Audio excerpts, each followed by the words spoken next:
Bom dia, alunos dos nonos anos do Cecília Meirelles.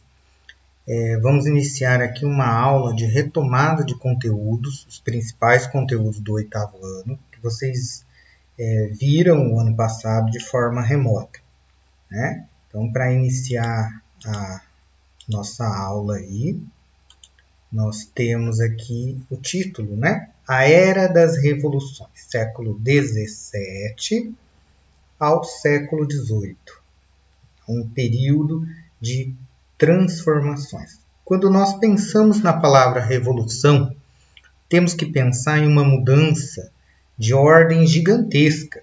Não é apenas uma mudança de uma casa para a outra, numa mesma cidade, por exemplo, ou a mudança de uma escola, ou a mudança de um hábito, de um costume.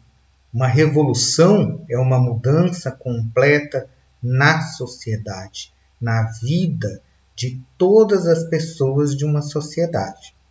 E o século XVII e XVIII, né? Entre os séculos XVII e XVIII, nós tivemos uma série de grandes transformações na história, né, das sociedades ocidentais, além de outras mudanças que ocorreram no Oriente, mas já no século XIX. Então, o que nós temos aqui? O ponto inicial, né, o Iluminismo, século XVII, por todo o século XVIII, até a Revolução Francesa no final do século XVIII, né? 1789 a 1793, no caso aqui da Revolução Francesa.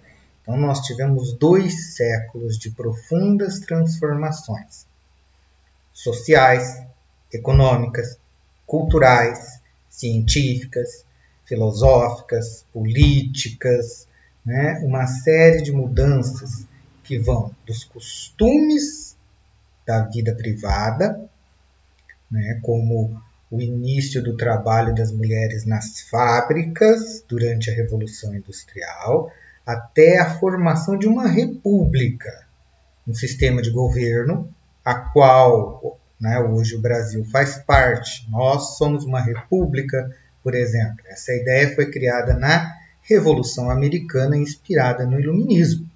Uma república é um sistema de governo no qual a população, né, decide quem será o governante por meio do voto.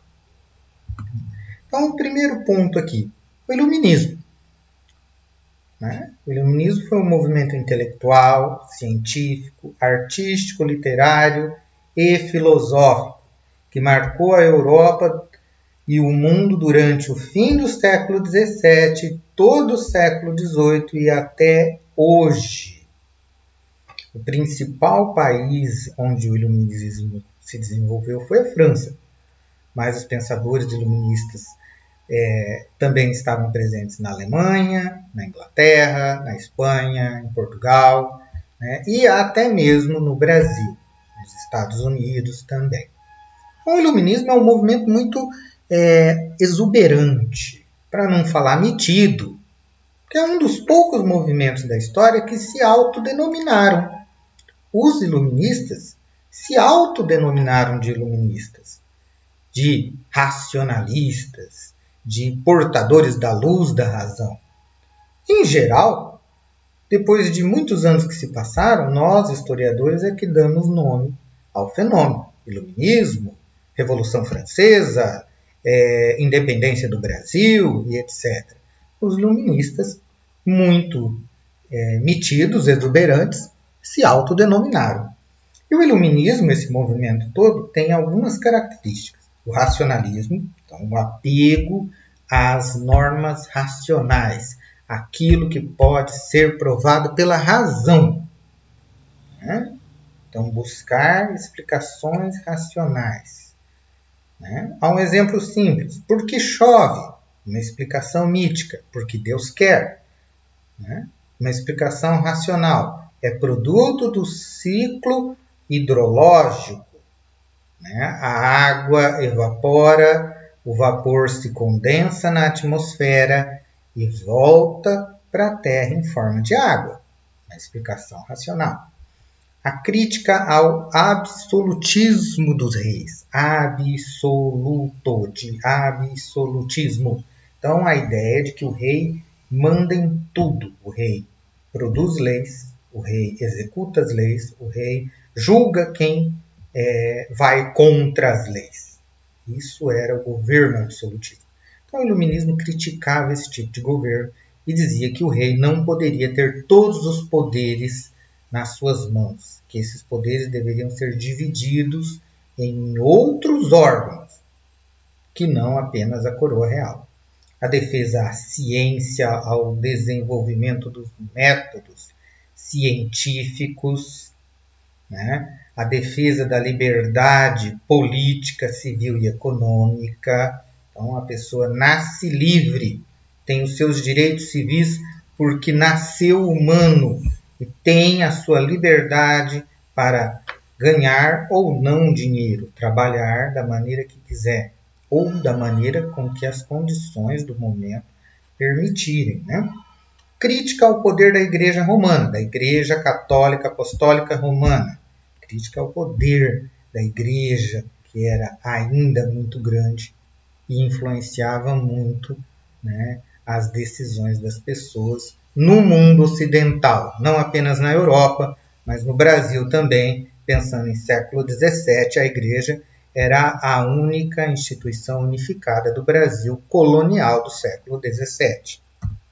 Aqui nós temos alguns exemplos destes pensadores e cientistas. Esse senhorzinho aqui de peruca, né? Jean-Jacques Rousseau, um filósofo, um dos mais conhecidos do iluminismo, né? Um defensor da liberdade individual e do direito de pensamento. Aqui, abaixo de Rousseau,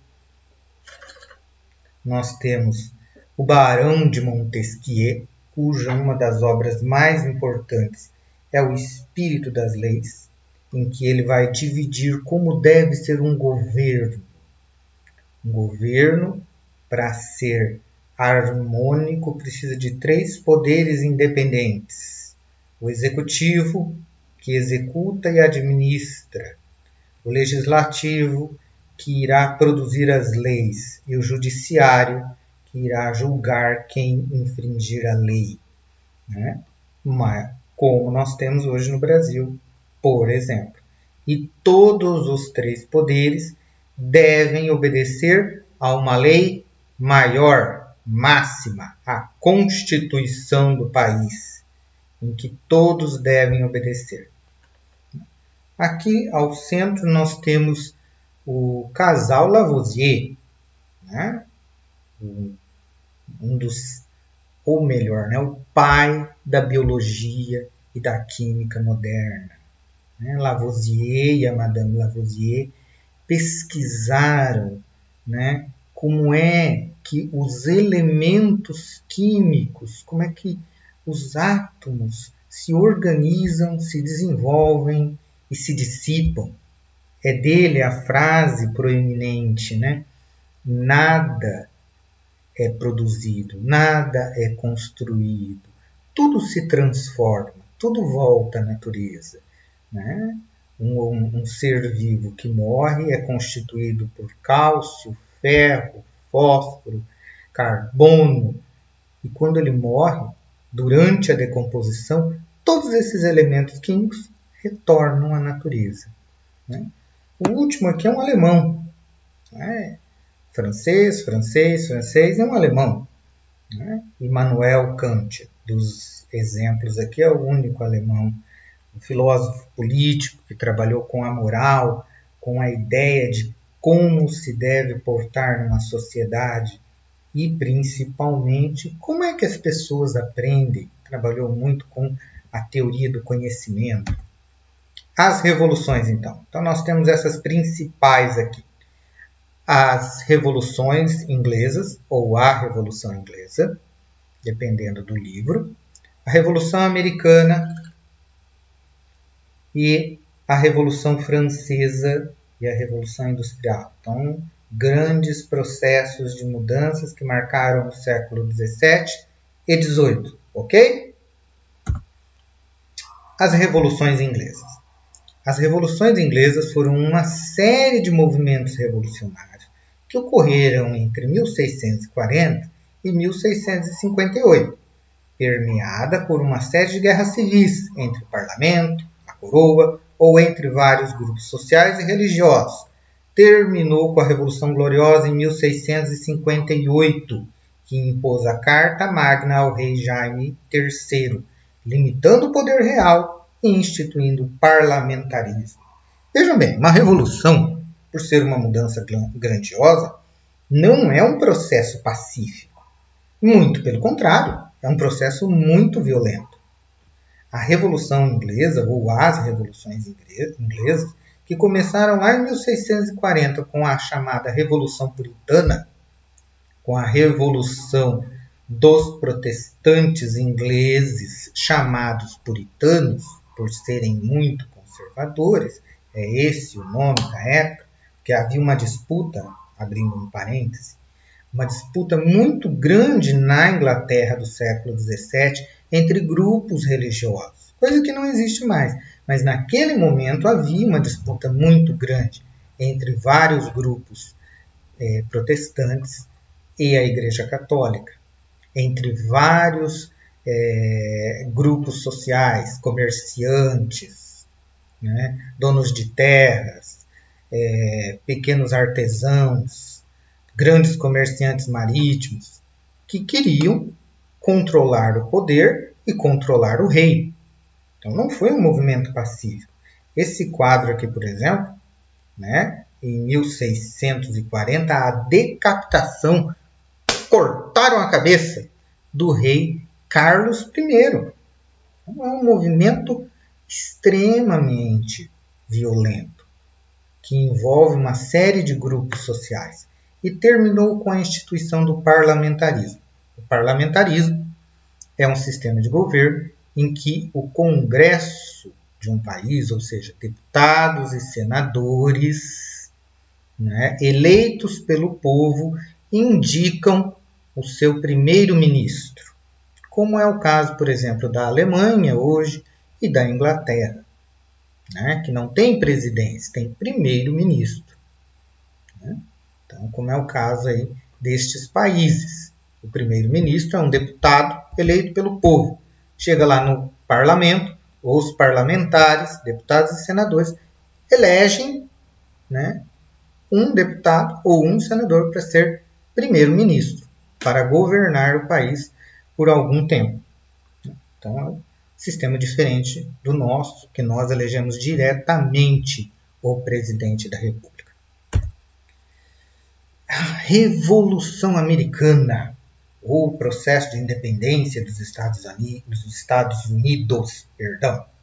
Aqui nós temos o Sr. George Washington, o primeiro presidente dos Estados Unidos, atravessando o rio Delaware durante o seu congelamento. Bela imagem. É bem provável que não tenha acontecido assim, mas é uma ótima imagem. A Revolução Americana foi o processo de independência das 13 colônias inglesas, que hoje seriam os Estados Unidos, ou parte dos Estados Unidos, porque o oeste americano era controlado por franceses e espanhóis.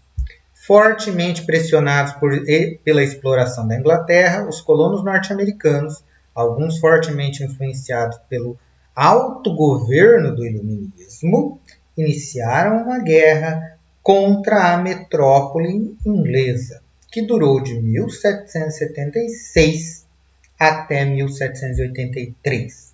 Após o fim, as colônias se organizaram em uma república representativa, segundo o pensamento de Montesquieu, aquele carinha que nós vimos lá atrás. Então, a Revolução Americana foi uma guerra que foi de 1776, de 4 de julho de 1776, o dia da independência dos Estados Unidos, até 1783. Uma guerra, vocês sabem, tanto quanto eu, é um movimento violento em que a morte é uma constante. Os colonos americanos estavam sendo sobretaxados, ou seja, estavam pagando muito impostos, principalmente por produtos produzidos, né, em grande quantidade por eles. Algodão, chá, carne seca, peixe salgado que era pescado ao norte. Então a Inglaterra cobrava muitos impostos destes produtos, né, dos produtores norte-americanos. Eles, né, acabaram se rebelando e se organizaram em torno da ideia de que cada povo deve ter o seu governo próprio. Isso é que é o autogoverno. Os Estados Unidos, após a independência, né, foi o primeiro país a colocar em prática a ideia de uma república, ou seja, um governo em que o povo, ou pelo menos parte deste povo, elege os seus representantes. O presidente da República, os deputados e senadores. Disse parte do povo. 1776, 1783. Né? Devemos lembrar que nesse período, mulheres não votavam. Ainda havia escravidão ou a escravização dos povos africanos e os povos originários, os indígenas na América. Então, era uma república escravocrata, como o Brasil, ainda nesse período, era uma colônia portuguesa escravocrata, baseada na mão de obra do escravo africano e, em algumas vezes, dos indígenas que já viviam nas terras. Próxima, essa é a mãe de todas as revoluções. Né? É tudo que existe em termos de revolução.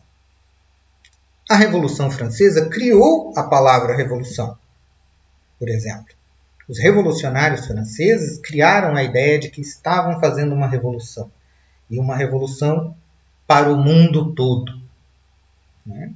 A Revolução Francesa criou a ideia de liberdade, como esse quadro aqui, com as cores, né, da Revolução, a liberdade, a igualdade e a fraternidade. Então, a Revolução guiando o povo é o nome desse quadro. Né? É um quadro muito famoso do período que tenta expressar essa ideia. Não quer dizer necessariamente que a liberdade e a igualdade foram para todos. Né? Isso ainda é algo que nós precisamos fazer ainda no nosso mundo. A Revolução Francesa. Diante da grande crise econômica e social vivida pela França, o rei Luís XVI decide convocar os Estados Gerais, conselho formado por representantes do clero, da nobreza e do terceiro estado. A Revolução tem início em 1789 e passa por várias fases e guerras internas e externas, terminando em 1793 com a ascensão de Napoleão Bonaparte. A Revolução Francesa é um processo muito complexo, né? Mas pode ser destacado em alguns pontos principais. Primeira fase, a convocação dos Estados Gerais e a formação de uma Assembleia Nacional. Então, o rei, diante de uma crise econômica muito grande, fome, miséria, desemprego, rebeldia pelas ruas, pelos campos, convoca um conselho formado por representantes da igreja, o clero, da nobreza, os grandes donos de terra, e do terceiro estado, tudo o que sobra da sociedade francesa e a sua maioria.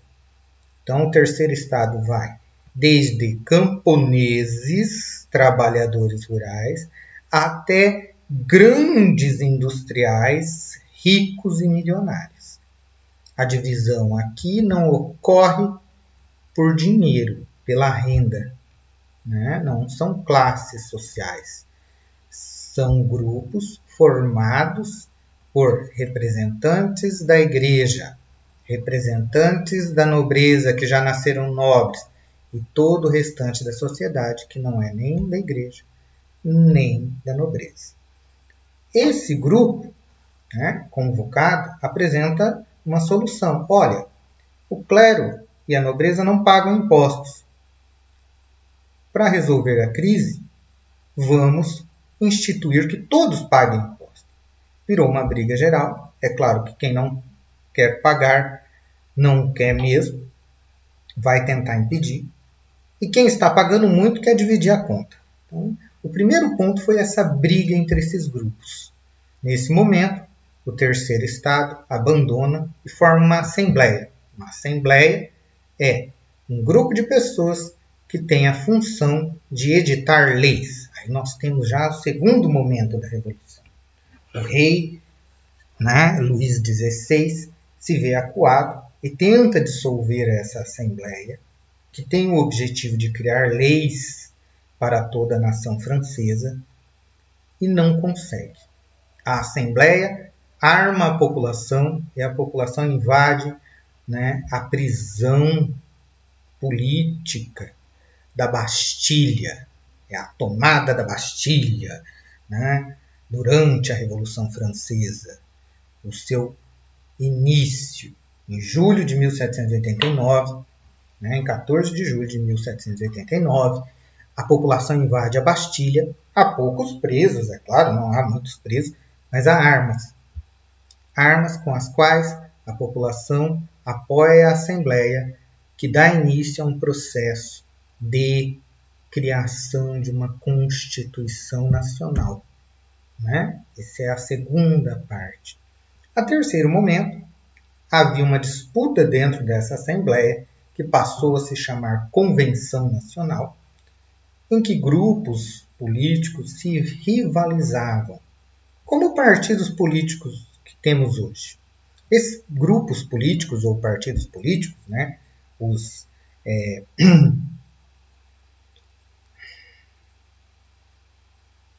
esqueci, eles se rivalizavam dentro da Assembleia, perdão o esquecimento. Então havia grupos que eram de extrema esquerda, digamos assim, ou de esquerda, que queriam manter a revolução, que queriam ampliar essa revolução. Haviam grupos mais moderados e havia um grupo de pessoas que ia conforme a situação. Então, essa disputa entre esses grupos políticos marcou esse período da Convenção. E essa disputa só terminou com um golpe de Estado promovido por Napoleão Bonaparte. Aí ele inicia um processo de expansão, de controle, de domínio e, digamos assim, de conquista de outros países. Até ser vencido em 1820 pelos ingleses. Aí nós temos a Revolução Industrial, um amplo movimento de transformações técnicas. Se vocês viram lá no slide em que eu listei as revoluções, nós temos o século inicial e não temos o século final. As mudanças técnicas, olhem aqui a imagem, uma fábrica do século XVIII e uma fábrica agora do século XXI. As mudanças técnicas, tecnológicas, científicas, elas são um processo constante. Não há como você criar um fim específico, a não ser que seja um momento em que nós destruímos aí toda a possibilidade de retirada de matéria-prima desse planeta. É uma crise ecológica muito grande. Mas, por enquanto, as mudanças técnicas, tecnológicas, científicas, elas permanecem. Elas têm um início, mas não apresentam ainda um fim. Então, a Revolução Industrial ela teve início na Inglaterra, no século XVII e XVIII, com a primeira fase. No século XIX, pela Europa, Estados Unidos e Japão.